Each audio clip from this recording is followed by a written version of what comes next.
Então, essa cartilha, ela se chama Saúde da Mulher Negra, do descaso à conquista de políticas públicas. E ela foi feita por mim, Natália Gonçalves. Eu acho que eu não falei na primeira, mas eu sou do quarto período de medicina. Foi feita também pela Lina Lea, que é uma estudiosa do saber negro, e os professores orientadores foram o Alexandre Pirro e a professora Márcia Varric. Então, essa cartilha, ela basicamente teve como objetivo contar um pouco da história da luta negra pela equidade em saúde, especificando mais para a saúde da mulher negra e as principais comorbidades que estão associadas com esse grupo. Então, como eu disse... Gente, eu vou só minimizar aqui que eu não estou enxergando. Pronto. Como eu disse anteriormente, eu vou começar falando mais especificamente... Eu vou começar falando mais sobre as conquistas de saúde da população negra no geral, e depois eu vou especificar para a mulher negra. Então, no final do século XIX, início do século XX, com o fim da escravidão, os governantes da República recém-proclamada, eles não sabiam como colocar no mundo um país miscigenado, né? Tinha branco, tinha negro, tinha mestiço, tinha indígena. Então, eles decidiram direcionar as políticas públicas da época, tanto de saúde quanto de outras vertentes, para a parcela branca e europeia da população, excluindo os negros. Um exemplo bem marcado disso foi no surto de febre amarela que teve nessa época, que o tratamento foi basicamente só voltado para as pessoas brancas e descendentes de europeus, enfim. Avançando um pouquinho no tempo, no período sanitarista, no século XX, a população negra ela continuou a ser excluída no quesito saúde. E uma coisa interessante que muitos estudiosos negros comentam é que o fato das autoridades políticas e sanitárias não... Peraí, deixa eu reformular essa frase. A não inserção do povo negro nas políticas de saúde da época se dava porque as autoridades políticas e sanitárias se recusavam a levar em conta a questão racial. Porque para você fazer uma política para uma determinada população, no caso a negra, você precisa reconhecer o racismo institucional que existe no país e que afeta a saúde dessas pessoas. Mas como eles meio que fingiam, né, que não tinha mais racismo, porque tecnicamente para eles tinha acabado, né, com a abolição da escravidão, mas a gente sabe que continuou e continua até hoje. Enfim, eles não reconheciam o racismo e aí não tinha essa equidade em saúde da população negra. Então, um resumo do século XX é que, durante a maior parte desse século, as necessidades de saúde específicas da população negra foram ignoradas pelos governantes, como pelos sanitaristas também. E, além disso, a manutenção desse pensamento escravocrata desculpa, e racista foi utilizado como uma forma de excluir os afrodescendentes e manterem eles distantes do acesso pleno à saúde. Aí a gente entra na década de 90, eu coloquei até aí o início das conquistas, que foi quando, de fato, a população negra começou a ter mais um pouquinho, né, dos seus direitos respeitados. Um pouquinho antes da década de 90, ali em 86, teve a 8ª Conferência Nacional de Saúde, que foi uma conferência que foi um divisor de águas, né, para muitos assuntos, inclusive para a criação do SUS. E o movimento social negro esteve presente ativamente, lutando pelas condições de saúde dignas do povo negro, assim como também as mulheres negras, elas apareceram também lutando ativamente nessa Conferência Nacional de Saúde. E aí, em 1988, com a construção da Carta Magna, teve também a construção do SUS, que tem como princípios a universalidade, a integralidade e a equidade. Então, com a criação do SUS, e principalmente com esse princípio da equidade, cada vez mais uma política de saúde da população negra, ela foi sendo exigida. E algumas das questões levantadas por teóricos negros, não só por negros, mas também tipo, por profissionais de saúde que entendiam a necessidade, né? Eles usavam como argumento o fato dos negros serem metade da população brasileira, dos negros serem a maior parte dos usuários do SUS e dos negros serem o grupo que apresenta os piores indicadores sociais e de saúde. Então, devido a essa demanda, todos esses pedidos para ocorrer uma criação de políticas específicas para a população negra, teve a mesa redonda sobre a saúde da população negra em 1996. E essa mesa ela teve como objetivo principal estabelecer as principais demandas da população negra em relação à sua saúde. E ela foi feita pelo Grupo de Trabalho Interministerial, voltado à valorização da população negra, e o Ministério da Saúde. E aí, no fim da reunião, tiveram algumas sugestões que se destacaram. Foi a sugestão da criação da política para anemia falciforme, que foi feita até no mesmo ano, e a sugestão da criação de um manual de doenças que mais acometiam as pessoas negras. E nessa mesa redonda também, eles meio que pautaram e alocaram, né, essas doenças que mais acometiam as pessoas negras em 4 blocos. O primeiro eram doenças ligadas a questões genéticas de etnia, como a anemia falciforme, a deficiência de glicose 6-fosfato desidrogenase, entre outras. O segundo bloco foram doenças associadas a condições sociais e educacionais, como a anemia ferropriva, as DSTs, o HIV, a tuberculose também. No terceiro bloco foram doenças relacionadas à associação de fatores genéticos e ambientais, como a hipertensão arterial sistêmica, diabetes mellitus, dentre outras. E em quarto foram doenças correlacionadas a processos fisiológicos que, acrescidos de condições de vida ruins, corroboram para que questões naturais possam acometer negativamente a saúde dos negros. Um exemplo disso, por exemplo, é a gravidez precoce, que pode afetar bastante a saúde das mulheres negras, né? E ficou para fora aqui, depois você tem que ajeitar. Nos anos 2000, em 2003, mais especificamente, teve a criação da CEPIR, que é a Secretaria de Promoção da Igualdade Racial. E ela possui como função promover a igualdade e a proteção dos direitos de indivíduos e grupos raciais e étnicos. E essa foi uma das maiores conquistas do movimento social negro, a criação dessa CEPIR. Porque aqui em 2004, essa ordem ficou meio confusa, tá aqui, aí vem para cá. Em 2004, teve o primeiro Seminário Nacional de Saúde da População Negra. E nesse seminário foi assinado o termo de compromisso entre esse CEPIR e o Ministério da Saúde, que foi referenciado no documento, que foi a criação da Política Nacional de Saúde da População Negra, uma questão de equidade feita em 2007. E aí aqui eu coloquei as edições, a de 2007, que é a Política Nacional de Saúde Integral da População Negra, em 2013 teve a segunda edição, e em 2017, agorinha, teve a terceira edição. E eles estão sempre renovando, né, as políticas, acrescentando outras coisas que podem afetar a saúde da população negra. Agora, chegando na mulher, eu falei da população negra no geral, né? Só que o trabalho é sobre a saúde da mulher negra. Então, e quanto à saúde da mulher negra, né? Mais especificamente.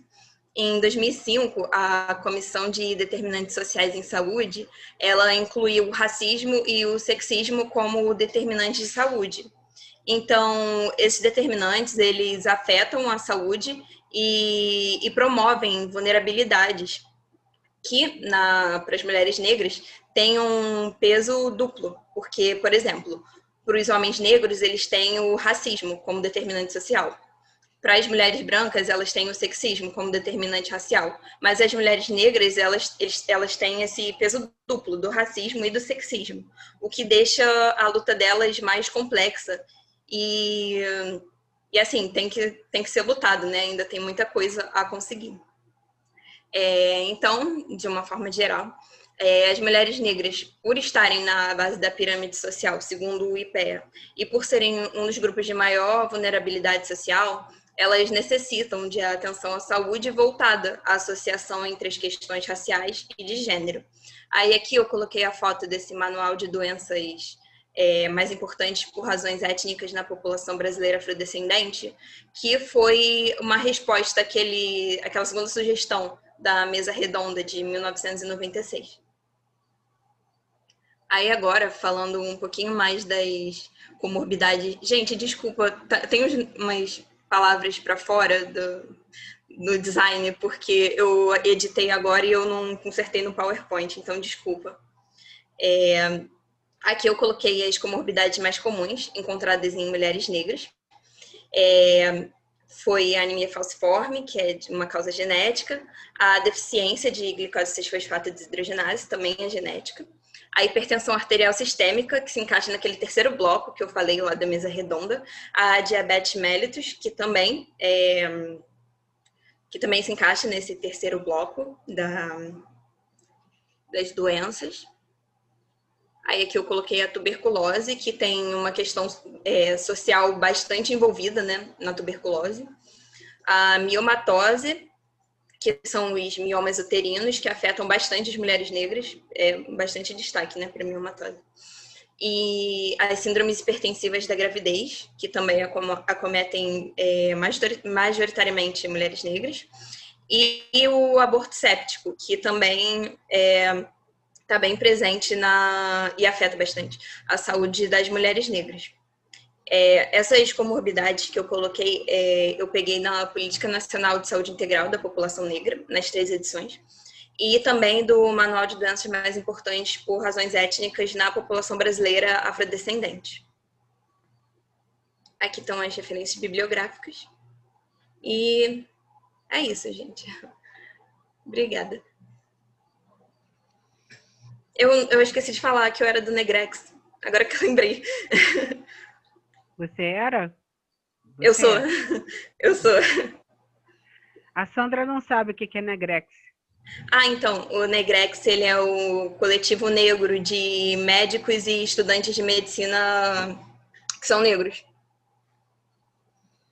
Fundamental. Super importante. Chega perto, chega perto. Fundamental, super importante. Tem que ter, porque... Está muito baixo.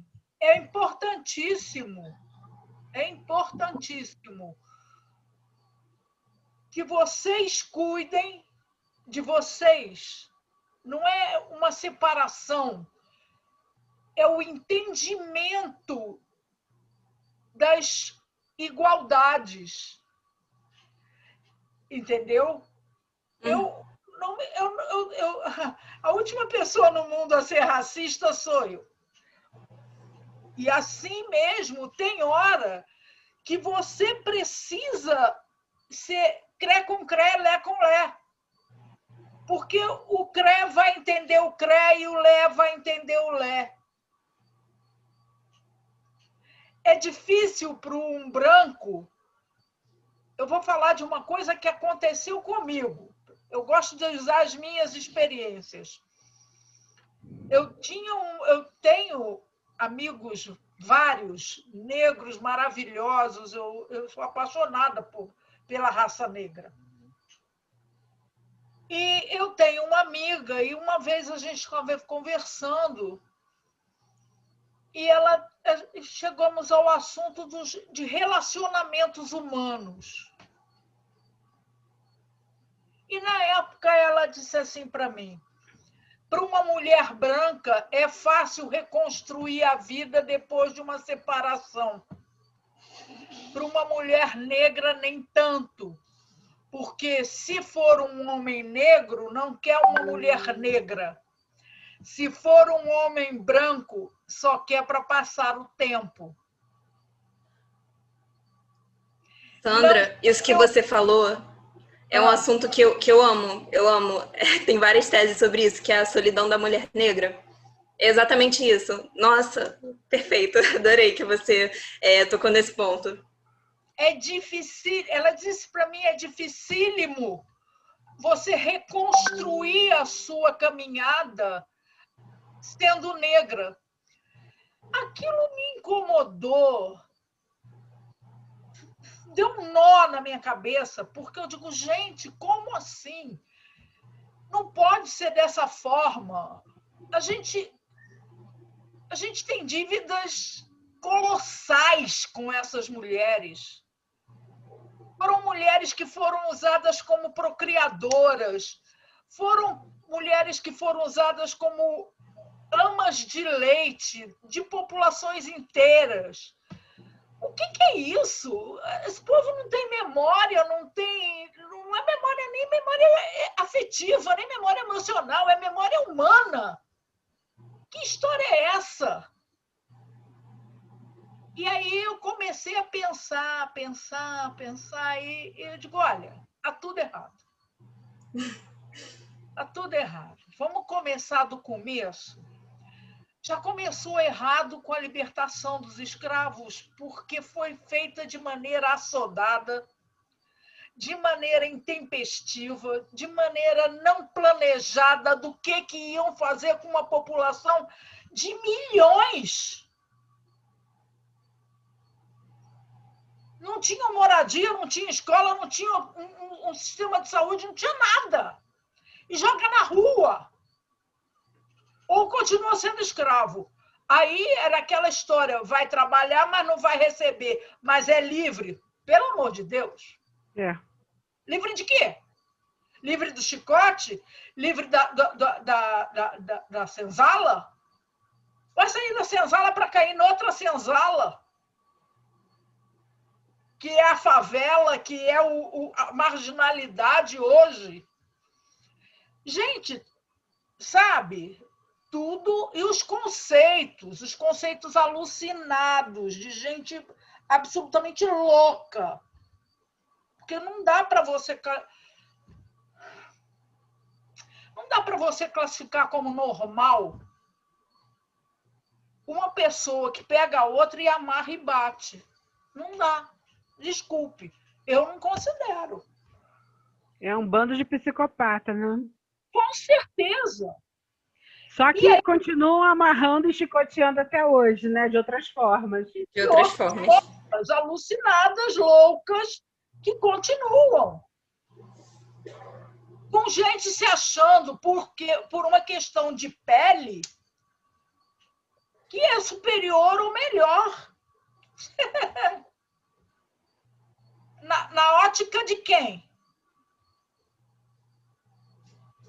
Na ótica de quem você é superior ou melhor porque você tem um diploma, ou porque você é branco, ou porque você tem mais posses.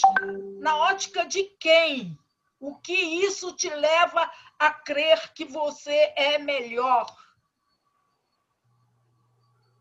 Cadê o ser humano dentro de você, que está ali dentro? Cadê? Nem acessam, não conseguem acessar, não entendem. Não conseguem. E aí vem todo esse caminhão, aliás, não é um caminhão, né? É uma frota inteira de caminhões, de conceitos alucinados, pessoas fora do padrão, e que não veem que nós tiramos, nós brancos europeus, somos responsáveis pela retirada de toda uma sociedade super bem plantada, num continente super bem trabalhado e explorado em suas condições ecológicas por aquela raça, e traz para um lugar absolutamente em condições deprimentes, para um lugar, para um meio ambiente inóspito a eles,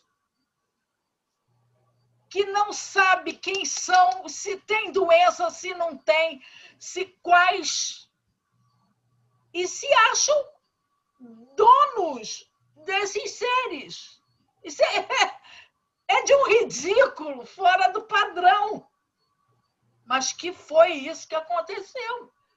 E nós, brancos, os brasileiros brancos, não vemos, não conseguimos enxergar a dívida kármica que nós conseguimos com esse ato.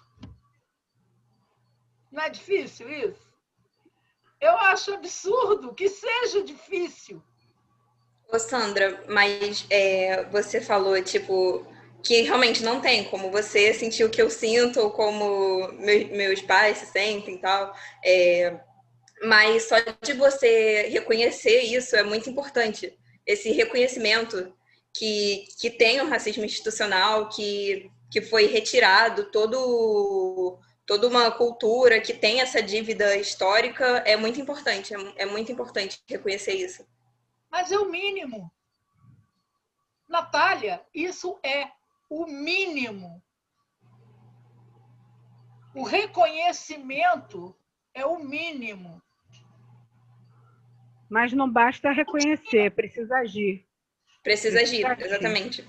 Precisa agir. E continuamos com a necessidade de ação sobre isso. Entendeu? Eu venho de uma família de senhor de escravos. Lá no Nordeste, meu bisavô, por parte de mãe, tinha engenhos, gado, escravos. Isso me incomoda profundamente até hoje. Me dói. Me doeu, olha, me deixou mais revoltada e me doeu mais no dia em que a minha mãe disse assim, mas ele era bonzinho. Caramba, bonzinho, não importa se ele era bonzinho, importa que eram escravos e que ele detinha o poder em cima daqueles seres.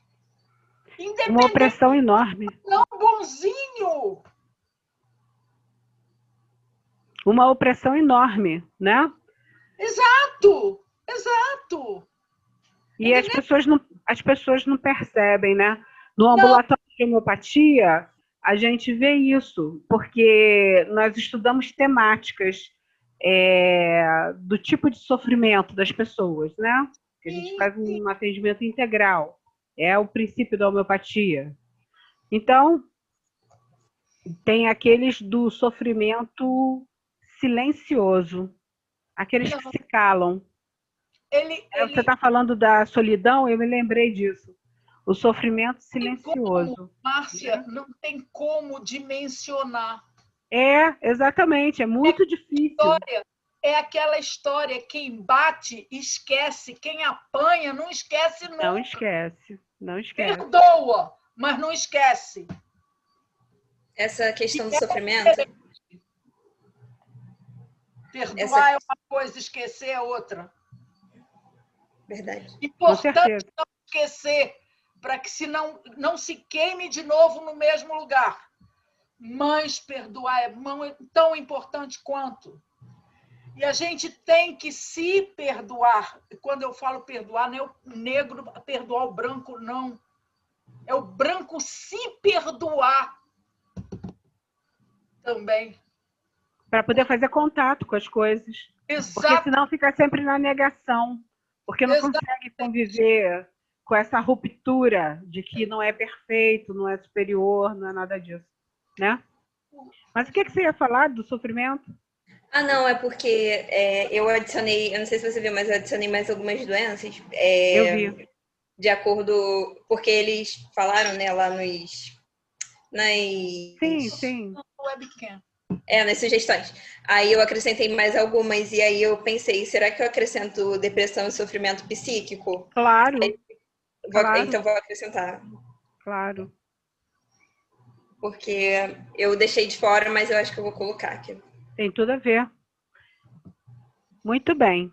Pedir auxílio aqui. E nem deu tchau pra gente, né? Então, Sandra, há muitos anos, você sabe, a Sandra é amiga da Lina, A Natália se aproximou não só pela Liga, mas ela também tinha participado de uma mesa que nós fizemos ano passado na Semana Científica sobre racismo e sofrimento psíquico, que a Lina Leia, que a gente trabalha há quase 30 anos juntos, né? E é mais ou menos o mesmo tempo com a Sandra, que a gente trabalha há uns 30 anos, e o Marco Antônio, no consultório, né? Que é também do movimento. E como eu sempre andei assoberbada, estava precisando cumprir etapas, né, para poder chegar aí. E aí esse ano chegou a Natália, né? E a gente vai começar a fazer esse trabalho. Esse trabalho ligado aos povos originários, às etnias e tudo mais, vem do estudo da planta, do avelós. E o avelós era uma planta que veio da África com os negros, tem um estudo disso, e eles faziam sopa de avelós, sopa de axé, que eles chamavam de sopa de axé, e não adoeciam durante o trânsito nos navios negreiros, né? Então eles chamavam isso de sopa de axé. E lá no episódio da febre amarela que você está descrevendo, Natália, a Santa Casa foi o primeiro hospital que abriu para os indigentes e para as etnias, né? Foram eles que socorreram nos hospitais quando as pessoas precisaram ficar, que é esse local que você vai conhecer um dia, quando acabar o distanciamento social, que é para onde a gente está gravando hoje, né?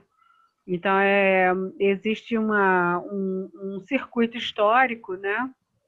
E existe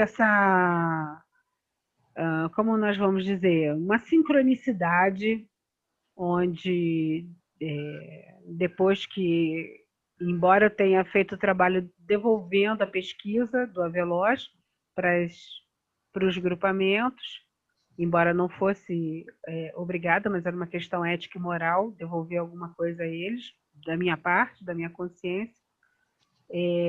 Depois que eu fui para a Santa Casa, os trabalhos floresceram muito, cresceram muito e chegaram pessoas para poderem dar continuidade.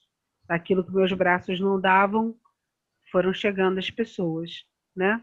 Então, eu consegui avançar um pouco mais com os ciganos. Esse ano, ao longo desses anos, que é difícil, porque eu não trabalho para os ciganos que são fixos, trabalho para aqueles que se deslocam, né? Depois, o trabalho com os indígenas, que já atingiu o seu ápice e vai voar sozinho. E agora estou muito afim, já me preparando para mergulhar nessa questão dos negros, e aí entra toda a semiologia considerando isso, e a homeopatia considerando isso, né, que tem sintomas específicos, onde dá para a gente elencar e auxiliar. Não que a gente vá medicalizar, mas existe um momento que precisa do remédio, né? E as outras coisas são políticas públicas, né? Então, vai desde o pequenininho do atendimento, que um atendimento, um encontro humano, ele torna-se grandioso e vai crescendo, chegando às políticas públicas. E esse trabalho que você está desenvolvendo agora com os médicos, você como a graduanda de medicina e os médicos do Negrex, essa questão do resgate histórico dessa questão, dessa conquista, desse trabalho árduo, né, em relação às políticas públicas de saúde e as principais doenças, porque você não pode ir cancelando e ir branqueando, porque a anemia falciforme é importantíssima e prevalente no nosso país, a própria hipertensão arterial sistêmica e daí vai. Então, é necessário lembrar que existem esses grupamentos específicos, existem heranças transgeracionais que modificaram até questões genéticas e que a gente precisa saber disso no sentido de promover qualidade de vida, no sentido de promover inclusão e integração, né? A gente volta na história, a gente volta nas situações, porque precisa ter essa noção, mas a gente não fica preso nisso, a gente fica ligado nas soluções, na criatividade, na busca de soluções, na participação cidadã, né, e médica, né? Se você fizer um bom trabalho enquanto médico, um por um, você fará coisas fantásticas, né? Porque na hora que você atende com ética, com consciência, com visão histórica, com noção clínica, você resgata muita coisa e favorece essa pessoa. Pode ser uma pessoa, mas é aquela pessoa que vai fazer a diferença, né? Então, trabalhar pelo coletivo é importante, mas a gente tem que fazer... Tem não, né? Mas, assim, é interessante fazer o trabalho de formiguinha, um por um, porque cada um tem a sua graça no mundo. Então, uma pessoa equilibrada, ela pode...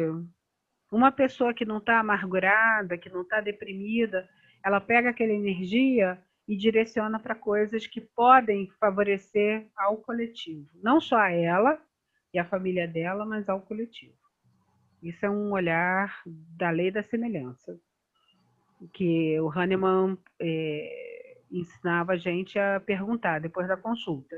Ele ensinou a gente a perguntar depois da consulta. O que é digno de ser curado? Então, para cada consulta, o que é digno de ser curado? Você percebendo o dinamismo da pessoa, a potência dela, o dinamismo dela.